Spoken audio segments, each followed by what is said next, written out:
Assalamualaikum sahabat-sahabat yang dirahmati Allah. Kali ini saya akan menceritakan kisah rahasia tukang parkir kaya raya yang rela lapar demi anak yatim.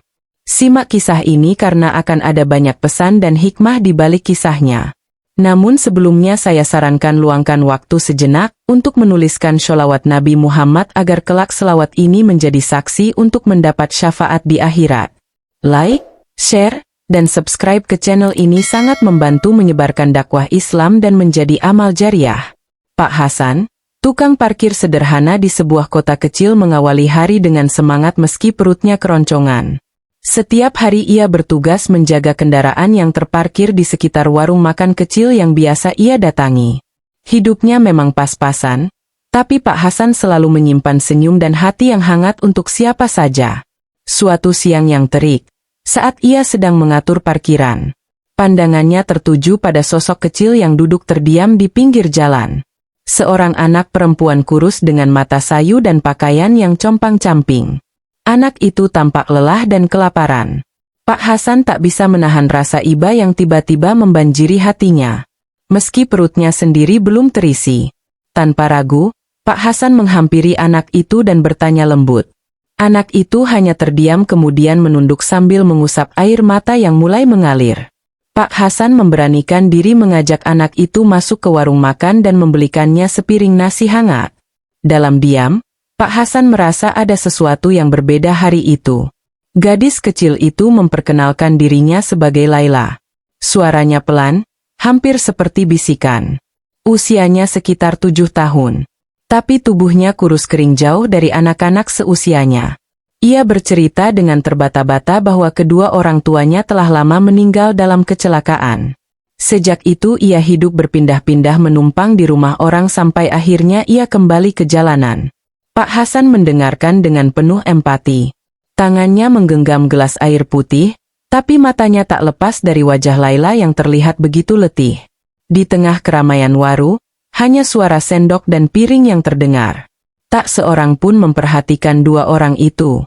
Seolah dunia mengecil hanya untuk mereka berdua. Sambil melihat Laila makan dengan lahap, Pak Hasan merasa dadanya sesak. Ia tahu betul bagaimana rasanya ditinggalkan karena ia sendiri pernah hidup sebagai anak terlantar di masa kecil. Kenangan itu membuatnya makin tersentuh. Ia tak punya banyak, tapi ia merasa seperti menemukan cermin masa lalunya dalam diri Laila. Sore mulai datang. Laila menunduk, takut diusir. Tapi Pak Hasan tak mengizinkan dirinya untuk bersikap tega. Ia memutuskan untuk membiarkan Laila tinggal bersamanya malam itu di bilik kecil berdinding triplek yang ia sewa di gang sempit belakang pasar. Bilik itu sempit dan hanya berisi kasur lusuh serta satu lampu redup. Tapi bagi Laila, tempat itu seperti istana setelah malam-malam panjang di peran toko. Pak Hasan masih belum tahu bahwa pertemuan sederhana itu akan membawa hidupnya ke arah yang tak pernah ia bayangkan sebelumnya. Keesokan harinya, Pak Hasan bangun lebih awal dari biasanya. Ia menyiapkan air panas seadanya dan membelikan sepotong roti untuk Laila dari uang receh yang ia sisihkan. Laila masih tertidur dengan napas berat. Mungkin karena baru pertama kali tidur nyenyak setelah sekian lama. Namun, belum juga matahari tinggi. Kabar tentang Pak Hasan yang membawa anak perempuan ke tempat tinggalnya mulai tersebar. Beberapa tetangga yang tak tahu duduk persoalannya mulai berbisik-bisik di belakang. Mereka menuduh tanpa tahu cerita yang sebenarnya. Ada yang bahkan melapor ke pemilik warung agar berhati-hati pada Pak Hasan. Siang itu, pemilik warung memanggil Pak Hasan dan berbicara serius. Ia menyampaikan bahwa ada pelanggan yang merasa tidak nyaman melihat anak kecil tidur di dekat lokasi parkir. Pak Hasan hanya bisa menunduk, menahan perih yang menyayat harga dirinya. Ia ingin menjelaskan, tapi merasa tak akan ada yang benar-benar mau mendengarkan. Sepulang bekerja, Pak Hasan menemukan Laila sedang duduk di sudut bilik, memeluk lututnya. Ia tahu anak itu mendengar desas-desus. Wajah Laila tampak takut, seolah merasa semua ini salahnya. Pak Hasan mencoba tersenyum dan berkata, "Kita akan baik-baik saja, Nak. Biarkan orang bicara selama kita tahu apa yang kita lakukan itu benar." Malam itu mereka makan seadanya. Di luar hujan turun deras dan gemuruh petir menggetarkan dinding triplek. Tapi di dalam bilik kecil itu, dua manusia yang terluka saling menguatkan dalam diam. Pak Hasan tak tahu bahwa seseorang telah memperhatikan kebaikannya sejak beberapa hari terakhir. Seseorang yang kelak akan mengubah hidupnya. Beberapa hari berlalu, kehidupan Pak Hasan dan Laila berjalan dengan penuh kehati-hatian. Meski dicibir, Pak Hasan tetap bekerja seperti biasa. Ia menolak untuk merasa malu atas niat baiknya. Laila pun mulai tersenyum lebih sering. Setiap sore mereka duduk di bawah pohon beringin dekat parkiran berbagi roti dan cerita. Pada suatu sore yang sejuk, datanglah seorang pria parubaya berpakaian rapi. Ia memarkir mobil mewahnya di depan warung lalu duduk menikmati kopi. Pak Hasan menghampiri seperti biasa menawarkan jasa menjaga kendaraan. Pria itu mengangguk. Namun sorot matanya memperhatikan bahasa lebih lama dari pelanggan lain. Setelah beberapa saat, pria itu memanggil Pak Hasan dan mengajaknya duduk. Ia memperkenalkan diri sebagai Pak Burhan, seorang pengusaha yang sering mampir ke kota kecil ini dalam perjalanan bisnis. Tanpa basa-basi, ia berkata, "Saya perhatikan Bapak selama beberapa hari ini. Si gadis kecil yang Bapak temani itu dia siapa?" Pak Hasan sedikit cemas tapi tetap menjawab dengan jujur. Ia ceritakan bagaimana ia menemukan Laila di pinggir jalan dan membawanya pulang. Pak Burhan mendengarkan dengan tenang, sesekali mengangguk. Setelah mendengar kisah itu, pria itu tersenyum lebar. Tidak banyak orang yang mau berbagi di tengah kesulitan. Pak Hasan katanya, "Saya percaya kebaikan hati seperti itu tidak akan sia-sia." Pak Hasan hanya menunduk, bingung harus menjawab apa. Pak Burhan lalu menyerahkan sebuah kartu nama dan berkata, "Datanglah ke alamat ini kalau ada waktu. Saya ingin berbicara lebih banyak, tapi tolong ajak juga Laila." Pak Hasan menggenggam kartu itu dengan bingung dan hati yang berdebar. Ia belum tahu maksud di balik ajakan itu. Namun, firasatnya mengatakan ini bukan pertemuan biasa. Pagi harinya, Pak Hasan memandangi kartu nama yang semalam ia terima. Di atas kertas putih tebal itu tertulis nama lengkap Pak Burhan dan alamat kantornya di kawasan perumahan elit. Batin Pak Hasan berkecamuk. Ia tak terbiasa dengan dunia orang-orang berada, apalagi mengunjungi rumah megahannya karena diminta. Namun Laila yang duduk di sampingnya dengan mata berbinar membuatnya yakin. "Kita coba saja, Pak. Siapa tahu ini jalan dari Allah," ucap Laila polos. Kata-kata itu menghujam lembut ke hati Pak Hasan membuatnya berani mengambil langkah. Dengan pakaian terbaik yang mereka punya, Pak Hasan dan Laila naik angkot dan berjalan kaki ke alamat yang tertera. Mereka tiba di depan gerbang rumah besar berwarna putih dengan halaman luas dan taman rapi. Seorang penjaga membuka pintu dan mempersilakan mereka masuk setelah melihat kartu nama Pak Burhan. Pak Burhan menyambut mereka dengan hangat. Ia mengajak masuk ruang tamu megah yang dipenuhi aroma harum kopi dan kayu manis. Tanpa bertele-tele, Pak Burhan langsung bicara. "Saya tumbuh dari keluarga miskin, Pak Hasan, tapi hidup saya berubah saat seseorang memberi saya kesempatan. Kini saya ingin lakukan hal yang sama untuk orang lain," ucapnya sambil menatap Laila. Pak Hasan terdiam. Ia merasa ada sesuatu yang luar biasa akan terjadi, tapi ia tak berani menebak. "Saya ingin bantu Laila sekolah dan saya ingin bantu Bapak juga. Kalau Bapak bersedia, saya bisa beri modal untuk usaha kecil," kata Pak Burhan tenang. Laila menatap Pak Hasan dengan mata berkaca-kaca. Sementara Pak Hasan masih bergulat dengan emosi. Ia datang hanya ingin mengantarkan anak yatim ke tempat yang lebih layak. Tapi kini jalan hidupnya seperti dibentangkan lebar oleh Allah sendiri. Namun di balik tawaran itu, ada satu syarat yang membuat Pak Hasan harus berpikir keras. Sesuatu yang akan menguji ketulusan hatinya sekali lagi. Pak Burhan menatap Pak Hasan dalam-dalam lalu bersandar ke kursinya dengan tenang. "Saya akan bantu sepenuh hati, tapi ada satu hal yang ingin saya minta," katanya pelan. Pak Hasan menegang. Ia sudah cukup lama hidup di jalanan untuk tahu bahwa kebaikan seringkali datang dengan harga. Namun kalimat selanjutnya membuatnya bungkam. "Saya ingin Bapak anggap Laila seperti anak kandung sendiri. Bukan hanya sampai dia sekolah, tapi seterusnya." Pak Hasan tak langsung menjawab. Ia menatap Laila yang sedang duduk di sisi sofa, memandangi perabotan mewah di sekelilingnya dengan mata polos. Gadis kecil itu tak tahu apa yang sedang diperbincangkan. Tapi senyumnya yang lembut menenangkan batin. Pak Hasan. Pak Burhan melanjutkan, saya bisa bawa Laila ke panti asuhan kelas atas atau bahkan angkat dia jadi anak saya sendiri. Tapi saya melihat sesuatu dalam diri Bapak. Anak ini merasa aman dengan Bapak dan saya tidak mau memisahkan itu. Namun kalau Bapak ragu, saya tidak akan memaksa. Pak Hasan diam lama. Di benaknya terbayang hidup penuh kesulitan yang mungkin makin berat jika harus membesarkan anak di tengah kemiskinan. Tapi lalu ia teringat wajah Laila saat pertama kali ia temukan di pinggir jalan. Tangisnya, kelaparannya, tatapan penuh luka itu kini berganti dengan pancaran harapan. Saya tidak punya apa-apa, Pak Burhan. Jawab Hasan, akhirnya suaranya serak. Tapi saya akan jaga Laila seperti darah daging saya sendiri. Pak Burhan tersenyum lalu berdiri dan meraih tangan Pak Hasan. Itu saja yang saya butuhkan. Hari itu, sebuah perjanjian tanpa tanda tangan atau surat resmi terjalin di antara dua lelaki yang berbeda dunia. Tapi satu hal yang sama, mereka tahu arti kehilangan dan pentingnya memberi tempat bagi orang yang tersesat. Namun, perjalanan Pak Hasan belum selesai. Bantuan yang ia terima justru menjadi awal dari ujian baru yang lebih besar. Dengan modal dari Pak Burhan, Pak Hasan memulai usaha kecil menjual gorengan di dekat terminal. Ia menyewa gerobak sederhana dan setiap pagi mulai meracik adonan sambil mengajak Laila belajar berhitung. Anak itu tak hanya menjadi penyemangat, tapi juga membantu dengan cekatan.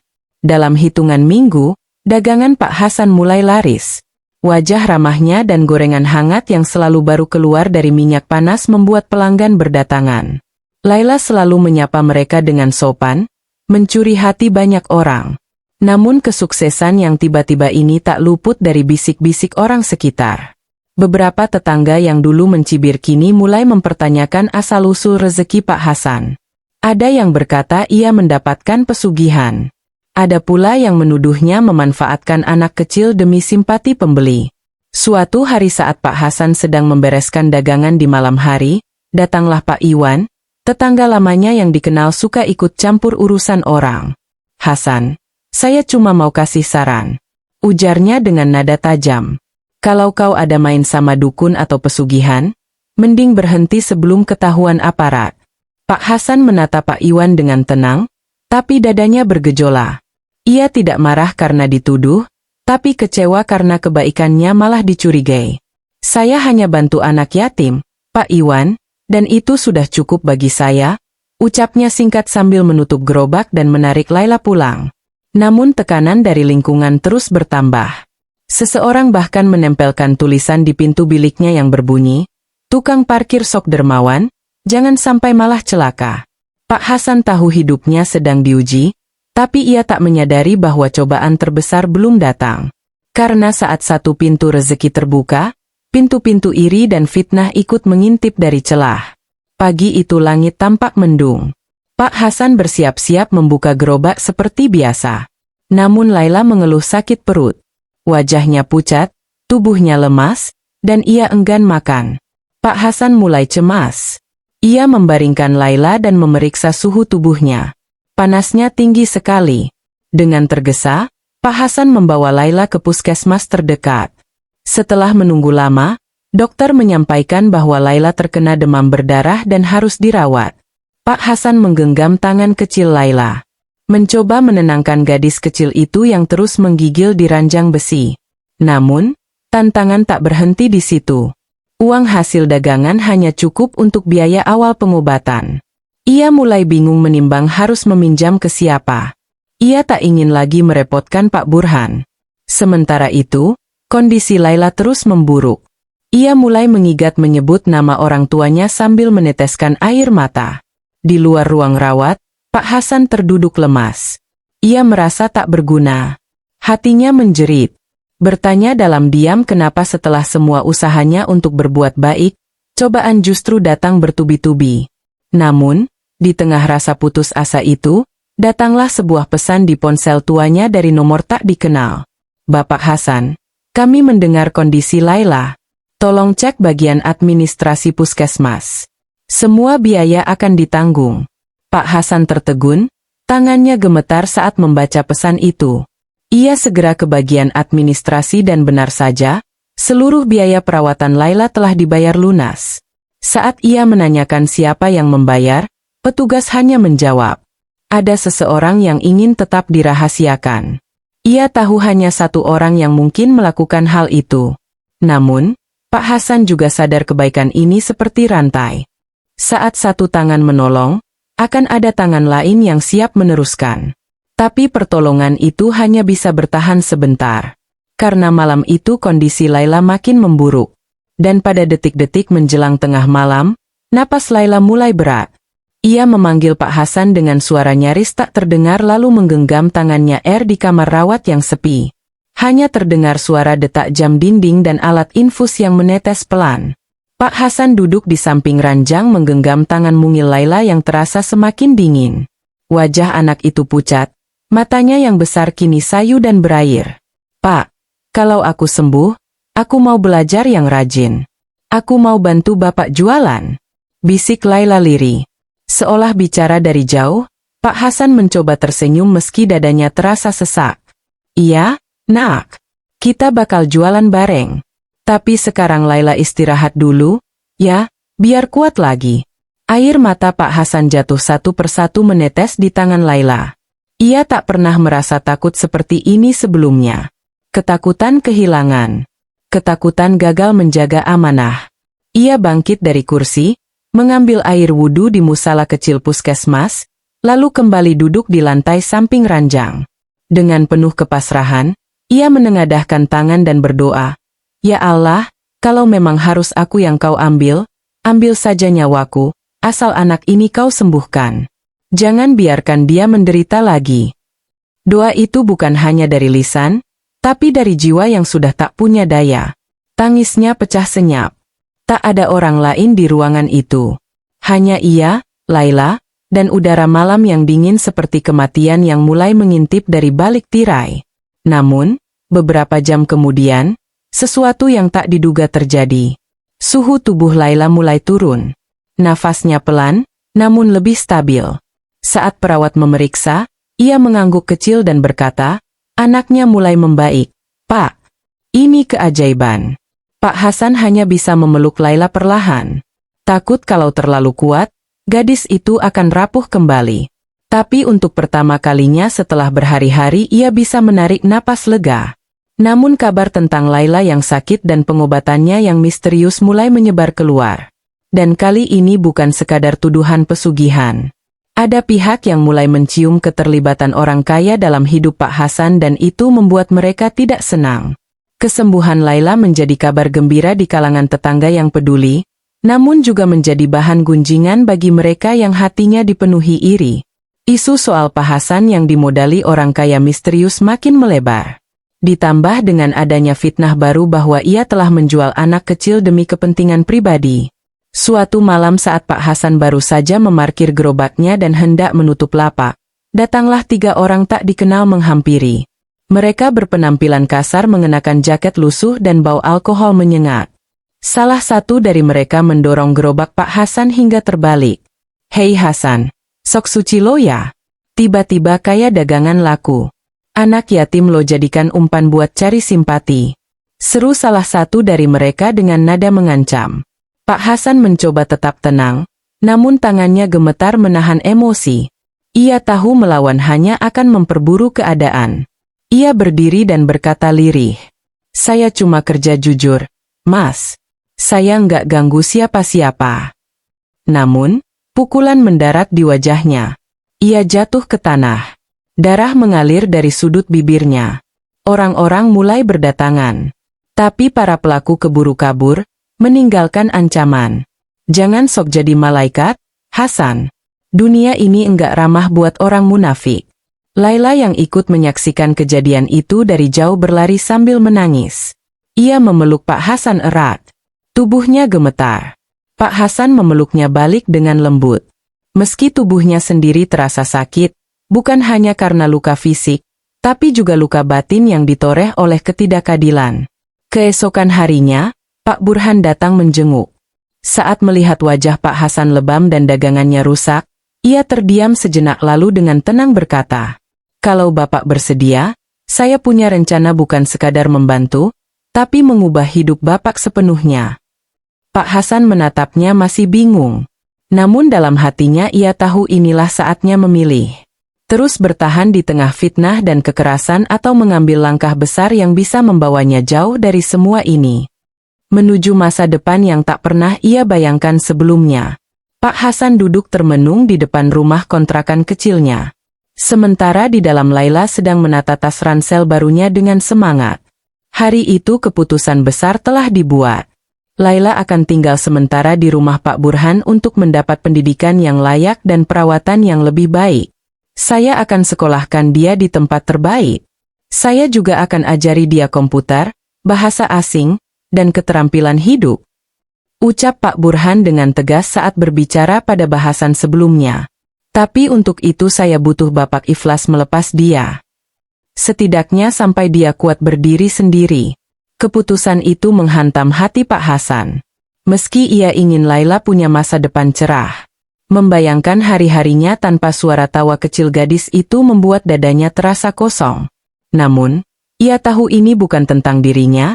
Ini tentang Laila, tentang masa depan anak yang pernah ia temukan di jalanan, kelaparan dan menangis. Pagi itu mereka berdua berjalan kaki menuju mobil Pak Burhan yang sudah menunggu. Laila menggenggam tangan Pak Hasan erat-erat. "Bapak gak ikut ya?" tanyanya lirih. Pak Hasan tersenyum sambil mengusap kepala Laila. "Bapak di sini aja, Nak. Tapi Bapak selalu doain kamu setiap hari." Tangis Laila tak terbendung. Ia memeluk Pak Hasan erat sebelum akhirnya masuk ke dalam mobil. Saat mobil itu menjauh, Pak Hasan berdiri diam menatap hingga kendaraan itu menghilang di tikungan. Air matanya menetes, tapi wajahnya penuh keikhlasan. Hari-hari setelah kepergian Laila terasa hampa. Gerobak gorengan tetap dibuka. Tapi tak ada lagi suara tawa atau celoteh riang. Namun Pak Hasan bertahan karena di lubuk hatinya ia tahu setiap pengorbanan tak pernah sia-sia di mata Allah. Beberapa minggu kemudian datang surat dari Laila. Di dalamnya ada foto dirinya mengenakan seragam sekolah rapi, tersenyum lebar, dan surat tulisan tangan yang berkata, "Bapak Hasan, aku janji akan jadi anak yang membanggakan. Aku akan rajin belajar supaya nanti bisa bantu orang lain seperti Bapak bantu aku." Pak Hasan menangis dalam diam, tapi ia tak tahu jauh di luar sana, jalan hidupnya pun sedang berubah.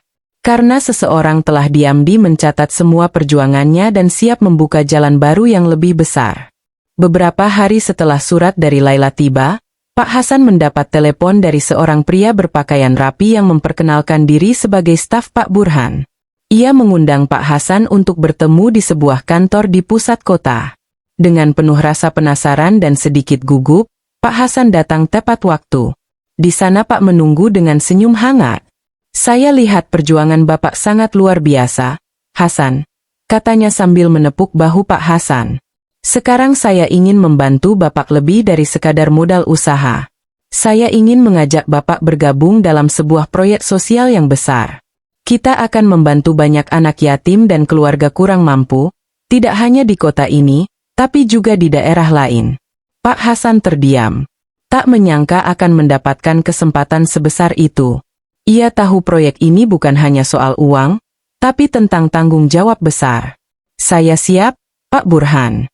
Saya ingin ikut membantu seperti Bapak sudah bantu saya dan Laila." Pak Burhan tersenyum lebar. "Itulah semangat yang saya cari. Kita mulai dari nol. Tapi saya yakin dengan hati yang tulus kita bisa buat perubahan besar." Hari itu hidup Pak Hasan berubah total. Dari tukang parkir dan penjual gorengan yang sederhana, ia kini menjadi bagian dari sebuah gerakan yang lebih besar. Semua berawal dari sebuah tindakan kecil, memberi makan anak yatim di pinggir jalan. Namun, perjalanan ini masih panjang dan penuh tantangan. Pak Hasan tahu di balik kesuksesan yang mulai terbuka masih ada banyak ujian yang menunggu. Tapi kali ini ia tak lagi berjalan sendiri. Hari-hari berlalu dengan penuh semangat baru bagi Pak Hasan. Bersama tim yang dibentuk Pak Burhan, mereka mulai membuka dapur umum, tempat belajar, dan klinik gratis untuk anak-anak yatim dan keluarga miskin.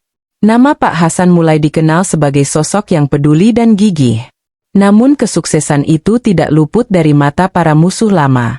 Beberapa orang yang dulu iri mulai menebar fitnah lebih kejam. Kali ini bukan hanya soal bantuan dari orang kaya misterius, tapi juga tuduhan penggelapan dana dan kolusi dengan pihak-pihak tertentu. Suatu malam saat rapat persiapan acara amal, seorang anggota tim menerima telepon ancaman. Hentikan semua kegiatan kalian atau kami pastikan kalian akan menyesal. Pak Hasan dan Pak Burhan saling pandang. Mereka tahu ini bukan sekadar peringatan kosong. Ada kekuatan besar yang ingin menghentikan perubahan ini. Meski takut, Pak Hasan menolak menyerah. Kita tidak bisa mundur sekarang. Anak-anak itu butuh kita. Malam itu dalam doa yang panjang, Pak Hasan memohon kepada Allah agar diberi kekuatan dan perlindungan. Ia sadar perjalanan yang ia pilih bukan hanya soal kekayaan atau popularitas, tapi tentang perjuangan mempertahankan kebaikan di tengah badai yang mengancam. Ancaman terus berdatangan semakin berat dan berani. Suatu malam saat acara amal terbesar mereka hendak berlangsung, sebuah ledakan kecil mengguncang lokasi. Untungnya tidak ada korban jiwa, tapi suasana langsung mencekam. Pak Hasan berdiri di tengah kerumunan, menatap runtuhan dengan mata berkaca-kaca.